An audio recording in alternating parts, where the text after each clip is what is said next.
Welcome to Off and Pacing for Snooze Cannington and Coburn. It's amazing what a little snooze can do.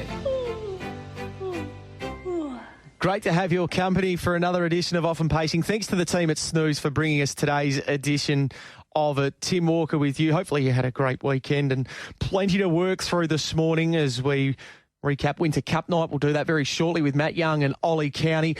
We're also going to have a chat this morning to Chris Barsby, of course, the lead up to Saturday night's Inter Dominion, and he is going to be the man with the best seat in the house and calling leap to fame, looking for yet another Inter Dominion win in Queensland. Of course, won a couple of years ago. He was terrific in the final hit out on Saturday night ahead of this weekend's grand final, and we're looking forward to getting Chris's take on it all and how the series has unfolded as well in Queensland this year as part of the Queensland constellation. So looking forward to having a chat to Chris later on this morning. He's going to be the special guest on Off and Pacing today. Very much looking beyond just WA. But, of course, there is still Pinjarra and Gloucester Park today. Some good racing at Pinjarra to look forward to today. And be good to get the thoughts of both Matt and Ollie on those meetings in just a moment. But let's welcome them in and get a recap of Friday night. First and foremost, hello to you, Matt Young. Good morning again, Tim. Hello, Ollie, and everyone tuned in. Ollie Cownie, good morning.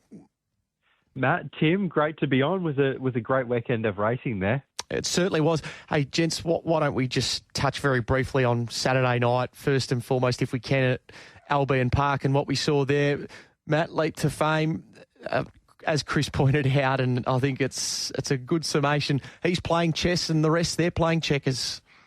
Yeah, I loved it. Chris is, he's getting himself ready to rock and roll for a great Inter Dominion call, and I think most of the week he'll be spent writing down different lines and having something prepared for leap to fame, because I just don't see how they'll beat him. I know he's drawn one, and that's a bit of a tricky draw. It's quite amazing to see his two worst draws that he could ask for, 1 and 8, and he's had 2 8s and 1 in the final. But which barrier 1 for any other horse is fantastic, but for him and his gate speed, it's a little bit of a query. So, it'll be an interesting final, but look, if he gets clear air, and I just see him winning.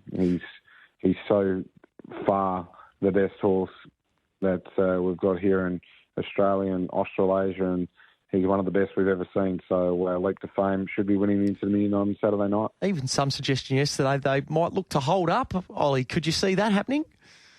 Yeah, I definitely think he's got better speed than people give him credit for. I think one of the last times he drew gate 1, it was inside of MacDan, and MacDan's a really fast beginner, and probably the horses in this race don't quite have that same level of gate speed. Sea Art's got pretty good speed, but speak the truth, he'll probably be trying to kick up underneath as well, so there could be a bit of a stagger effect, and if he was able to drive through and lead, it would make it all a lot more simple, but I really don't think it'll matter. He'll be able to get off at some stage, and he would just be far too good for them over the 3,100.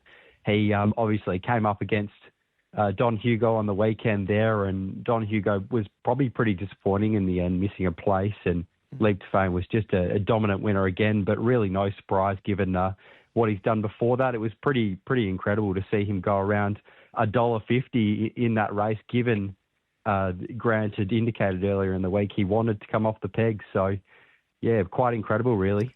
All right, let's turn our attention to Friday night, gents, and you have to go back to the 15th of March 2024. I can't believe it's that long since Mighty Ronaldo last won, but he's run a plethora of good races in between now and then.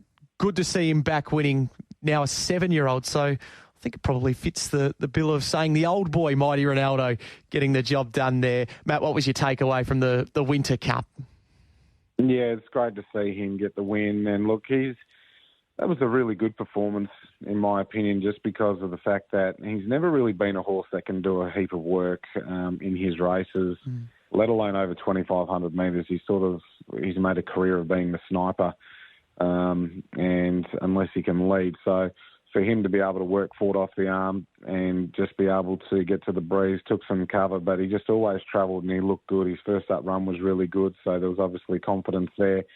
But it was just well handled by Junior. He didn't bustle him in the early stages and let him get around under his own steam. So, yeah, it was a great performance. Like, he's just shy of $1 million, and he'll be well and truly well-deserved Westbred millionaire coming up very soon, you would suggest. He's only 36,000 away from being able to achieve that feat, and that's only one more free-for-all win, and he could probably pick it up and just running into the placing. So it's been a marvellous horse. He's won 14 of 69, and it's just it's great to see him back into the winners list. It was a really competitive sort of race, 156.9 for the 2,500 metres, but he won well, and it looked like he just eased down going towards the line. Yeah, he certainly did. Ollie, what was your take on the feature? Yeah, totally agree with Matt there. It was a very well-deserved win for Mighty Ronaldo. He was obviously so good in the Fremantle Cup, and then maybe a touch disappointing in the Nullarbor, but or the other way around. But he was terrific there on Friday night. He was very well driven to get that great spot following He's a Sport, who was maybe a touch disappointing. He did do a lot of work there, but prior to that, he was looking like he was going to be really dominant in these winter races. But he just did too much work, and a few got past him. Bricky's Dream, he's absolutely flying at the moment. He flashed into second and was another terrific run. On the Black Flash was pretty unlucky there in third, and he's been racing well. And Lusaka was another one to follow out of the race. He was terrific as well. So certainly looks like there are a few horses going well, and probably a few of those beaten bunch. They probably win races very soon. All right, we might touch on Lusaka with Matt in just a moment, but let's go to your horses to follow, Ollie, and I'm glad that you've identified one of the Ryan Bell runners out of race one for the first of your three to follow. Yeah, gee, it was a strong 2-year-old race, that one, and when we had Ryan on the preview, he indicated that, a number of his 2-year-olds this year have good ability, and one of those, I think, is Majestic Lombo. He was a really good winner 2 starts ago, and then on Friday night, he didn't have the best of luck. He copped a little bit of a check there at a crucial stage, and he was already a long way back in the run, and he hit the line strongly there. He was beaten about a length in the end, and they got home 28-4, 28-3 in a 155 mile, which is really fast for the 2-year-olds there at Gloucester Park. So I thought that was a terrific effort, and he's certainly going to be one of the 2-year-olds to follow going forward in some of the better races.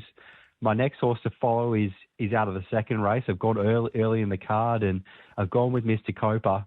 He's certainly a horse that needs the right type of run in this type of grade, but he's been getting that recently, and he's just been flying at the moment. He's flashed to the line again on Friday night, and there's certainly a race for him very soon. I think if the gaps come at the right time, his run prior was very good behind Swagger Man as well, so he's racing well, and I think if he is able to get that right trip and the luck comes at the right time, he can certainly be right in the finish there. And then out of the third race, the one that was a real eye catcher was Soho Moonraker.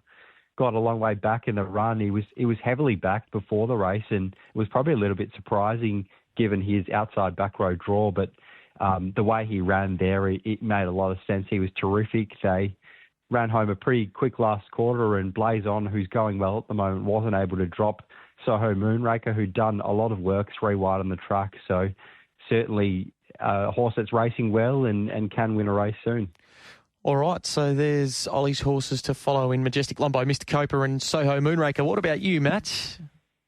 Yeah, I like the way that Butter Me Up hit the line. He's been a horse that I've been pretty keen on following for a little while, and I just thought in the depth of race that he was in on Friday night, he had a really good run, but it was just the way that he wanted to savage the line. He just couldn't get a clear run at them. So he looked to be bolting, and he just seems to be really starting to switch on as a racehorse, which is probably what was my big takeaway from Friday. Is he's really starting to learn when the gaps come. He was taking the gap really quickly, so I think he's becoming quite a nice racehorse going forward. So I think Butter Me Up's ready to win a race. I really like the way that Wine Gum got over the ground well late, was sort of held up coming to the turn, then got the late split, and that's sort of the dangerous game that we play as form analysts and punters with horses that get held up, is you're trying to assess how well they're going to get home if the gap did come. And the gap did come late for Wine Gum, and I thought the way that he really powered through the line was really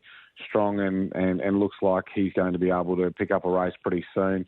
He's got a great deal of versatility to him as well, as we've seen in Metro Grade. So I think there's a race for him soon, and Lusaka just continues to stay into the horses to follow list. that was a good run on Friday night. This horse is flying and just needs 11. Ended up being a horrible draw. Would have rather even drawn 9. He's settled last and close enough to last, and then was sort of held up coming to the turn, and then switched to the outside with about 150 to go, and his last 150 was sizzling. I thought his performance was just brilliant. He's ready to win and really crying out for a barrier draw, and I think he'll be able to win a free-for-all race very soon. So Lusaka, Winegum and Butter Me Up are the 3 for me. All right, so Butter Me Up, Winegum, Lusaka for Matt. Let's get on to today and see what we can find from a winner's point of view. Ollie, you're going nice and early in the Pinjarra program. Yeah, kicking things off in race 2. I'm really keen to be with I Will Never Know in this race. I think it looks really suitable. He was terrific 2 and 3 starts ago over this lightning lap trip. They ran pretty good time, and he wasn't beaten far. He didn't have much luck 3 runs ago when making a 3-wide run over the lightning lap, which really isn't an easy thing to do. And then 2 back he led and was only just beaten. He ran second there, and I think this is easier. So he can get up on speed. He can potentially control it outside the leader, and if he's able to do that, I think he's going to be really hard to hold out. He just obviously took on Franco Motu last start, who was far too good, but will be good for most, too good for anything in this field. So I certainly think that's no knock, and he should be very hard to beat.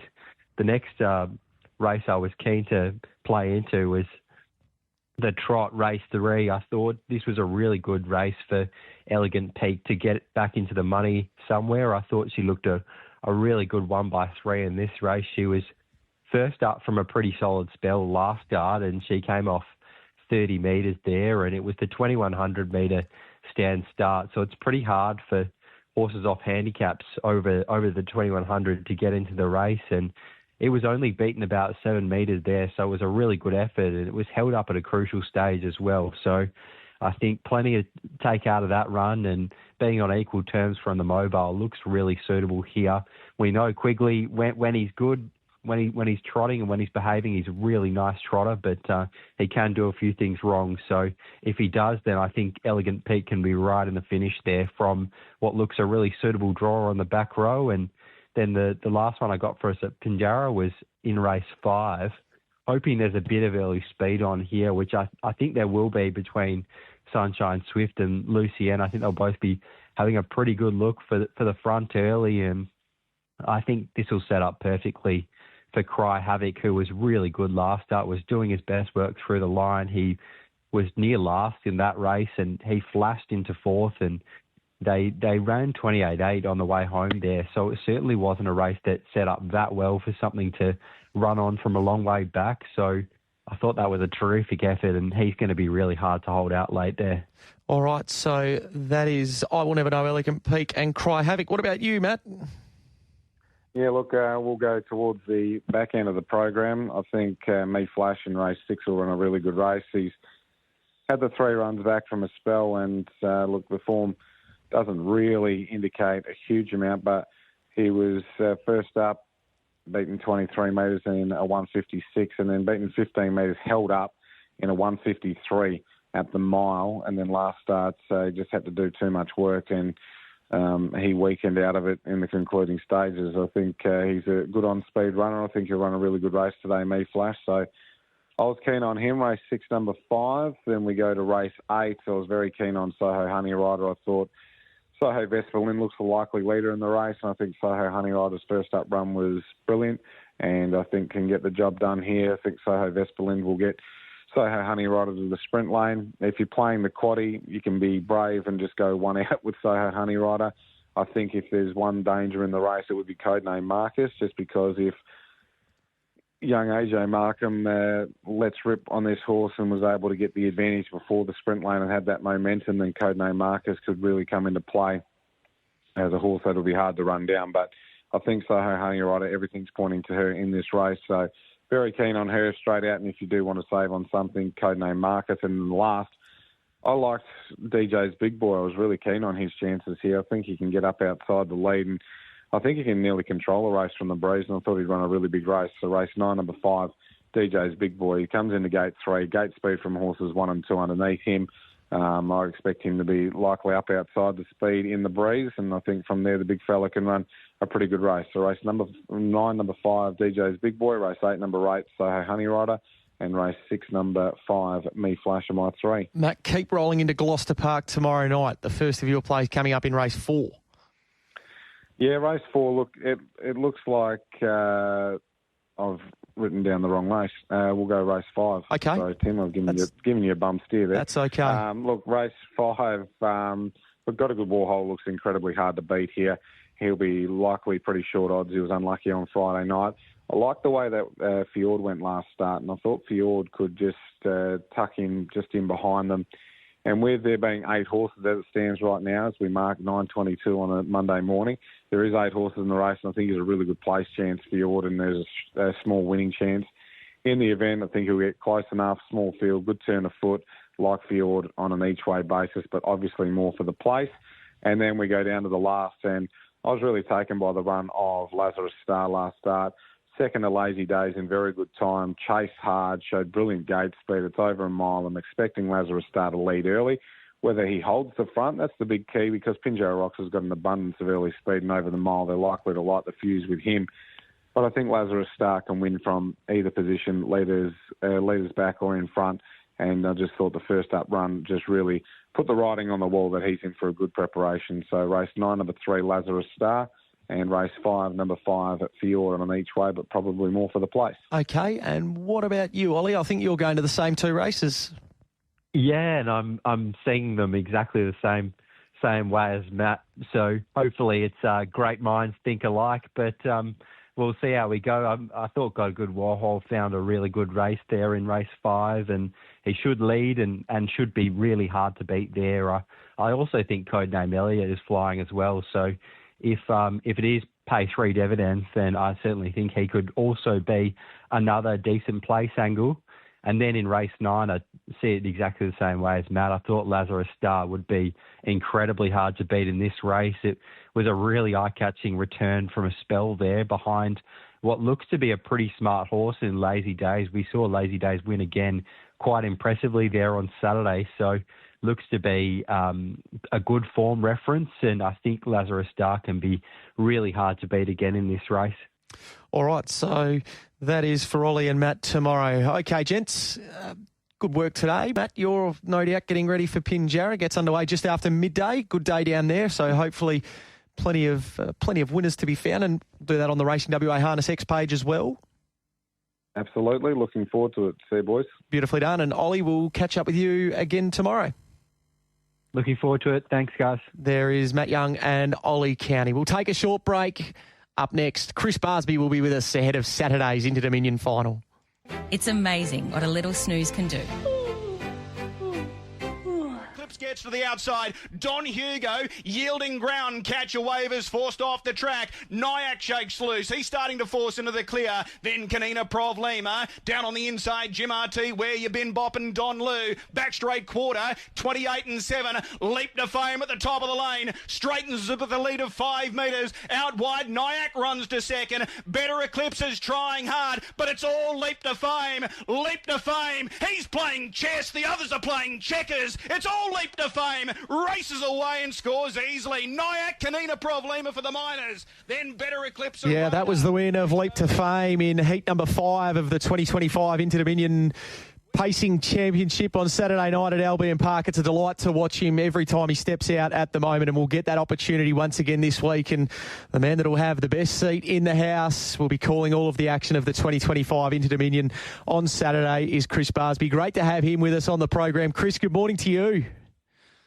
Tim, good morning to you. Good morning, everyone.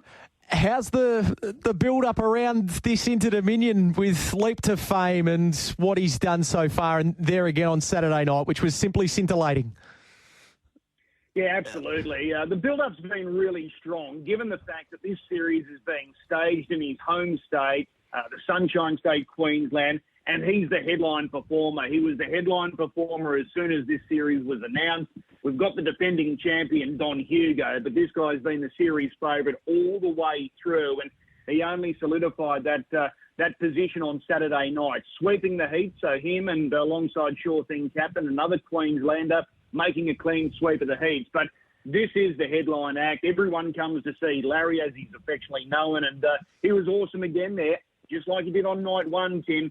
Fastest time of the night out of all of the heat winners, and his last mile significantly faster in comparison to both Sure Thing Captain and Speak the Truth. Yes, he was aided by Pin Seeker over-racing fiercely when he started striking the sulky wheels, but it's just the manner in which he goes about it, Tim. He's just such a delight. He's breathtaking, and it looks like he's getting bigger. He's a fully furnished 6-year-old stallion now, but who knows how far this horse can go. He's got an opportunity to become the all-time richest pacer in this part of the world if he wins on Saturday night, passing the likes of Black's the Fake and I'm the Mighty Quinn. And if he wins the Inter-Dominion Grand Final on Saturday night, he'll join the likes of Smokin' Up and Lombo Pocket Watch with the most Group 1 victories alongside his name. So naturally then, whether it's right or wrong, we compare our champions, don't we? And that's not just in harness racing, but where might Saturday night take him? It's a great question, and it's something that's come up a fair bit just in the last week or two, given his dominance throughout this series. So I know Mark Purden's been here, part of the series. He's got Oscar Bonavina lining up in the Trotters Grand Final, and it's been put to him, where does Leap to Fame rank? How does he rank against Lazarus, his greatest champion? And he sort of gave the nod to Leap to Fame. So I think it's a personal decision. Everyone's got their own reasons on how they classify a champion, and I don't think that's a bad thing. And it's hard to compare horses of different eras, but right now, without a doubt, this is the number one horse in the industry. I say he's the best in the world.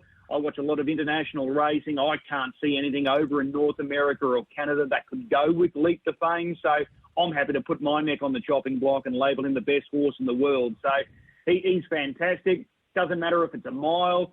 Saturday night, it's going to be 2 miles, the ultimate staying trip, but he's just got every part of his game in check right now. So, obviously, barrier number 1 for him on Saturday night, it adds some sort of a dimension to the race, but the markets, all of the markets would tell us that he's pretty much a good thing. He's the best of good things on Saturday night. What's the chink in the armour, if there is one, for Saturday night? Well, it is the gate speed. That's probably the Achilles heel, if you could say that, Tim. He gets off the gate more than okay, but he's not brilliant. He's not electrifying like other horses that we see in this sport. Barrier 1 at the barrier draw function yesterday, they were just hoping that he wouldn't have barrier 8 again like he's had in both heats so far.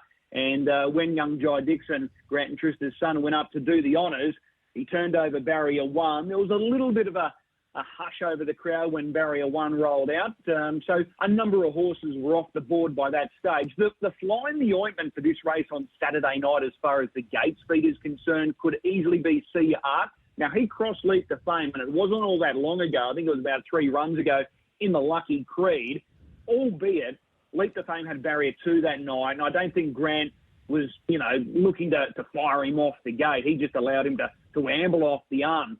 Saturday night, it could be a little bit different. The fact that he's got barrier 1, he's the clear favourite. He knows what to expect with CEO Art at the start. So maybe that just switches the balance of power a little bit in favour of Leap to Fame. What was interesting, he was $1.10 to win the grand final immediately after that heat performance there on Saturday night. And then once the barrier draw was completed, most connections are jumping for joy when they land barrier 1 in any feature race. He drifted out to $1.20. He's now back into $1.18. Does he start any shorter? Possibly, because he's got this unbelievable following right throughout Australia right now. So it's going to be interesting to see how short he does start, but it looks like he could be one of the shortest price favourites of all time for an Inter-Dominion Grand Final. Chris Barsby is with us. Thanks to the team at Snooze. This is Often Pacing this Monday morning. Just what you touched on there and the manner that he wins his races. So sometimes with these champion horses, as we look for the new storylines every time they win races, and we saw it recently in the thoroughbred side of things with Winks, but just listening to your calls as well, Chris, is it feels like that every time he steps out, there doesn't seem as if there's going to be any issue finding a story or finding the excitement and the enjoyment out of the way that he wins his races. Yeah, I think that's fair. It comes with pressure, Yep. And Darren Flindell went through this with Winks. He had to keep rising to the challenge each and every time, and I'm feeling that a little bit at the moment with Leap to Fame. I don't want to disappoint the horse, first and foremost. He's going to go down as one of the all-time greats of our code, so you want to do the right thing by him, and you want to justify it by giving him a big call each and every time he steps out, because every time he comes at the racetrack, he brings his A game. There's no two ways about it. So I'm looking forward to Saturday night. I think it's easy this week, given that he's chasing his second Inter-Dominion title, again in his home state. He won it 18 months ago. Interestingly, the last horse and I think the only horse that's won split Inter-Dominion Grand Finals over a couple of years was Black's a Fake. So, and this is the horse that he's looking to leapfrog as far as all-time prize money is concerned on the weekend. So I think it's going to be fairly easy to rise to this challenge. Look, he's been dominant. He's going to start a short price favourite like we just mentioned. But I think just the groundswell of support that's around this horse, and clearly he's our pin-up horse for the code, I think we'll be able to find a few good lines to drop in there for Leap to Fame on the weekend. Excellent, excellent. So that's the pacing side of things. The trotting side of things, you referenced it earlier on with Mark Purdon. So at the moment, we've got RC Phoenix, of course, drawn barrier number 1, the $2.40 favourite with Tab Touch ahead of Bet and Win. How did you see the trotters playing out this week? Well, the Trotters Grand Final, Tim, is the polar opposite of the Pacing Grand Final. I think you can make a genuine case for half the field here on Saturday night. The big winner yesterday following the barrier draw was the Victorian RC Phoenix for Chris Venozio. He's had no luck in barrier draws in both heat runs, and both heat runs have been superb. Well, he gets his prime opportunity here for the Grand Final after landing the inside draw.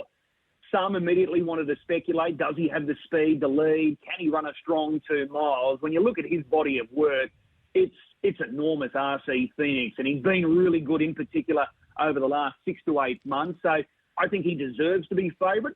Bet and Win the Kiwi. He's the only trotter that's made a clean sweep of the series so far, winning both heats. Yes, he's had good draws, and again, he comes up with a fairly favourable draw here on the weekend. I think he looms as the horse to beat. And like RC Phoenix, there's a few that want to knock him as far as his staying credentials are concerned. And I find that a little odd, given that he's a 2-mile Road Cup winner. That's the biggest trot race in Auckland that they have. So he's been able to conquer that mountain. I think he's going to be very hard to beat. But you can make really good cases for Parisian Artiste. He was dominant there on Saturday night. His last mile sectionally was awesome. You can make cases for London to a Brick, Oscar Bonavina. He's the enigma coming into this race. He's been, he was flat out unlucky on night 1. Good there on Saturday night, needed to be, but he got some bonus points that elevated him into the Grand Final field. Gus is just, going along super well, so I can't rule him out. And I think if you're looking for a long shot, Harry Stamper, he's been good in both of his heat runs. So I think this is going to be a really good contest, the Trotters Final. I think it's very open. And just a word, so the WA interests from Saturday night, of course, was Steno and up against I Keep Smiling. Is the night coming that she might have I Keep Smiling's number, or do you feel like we've got the standout mare there?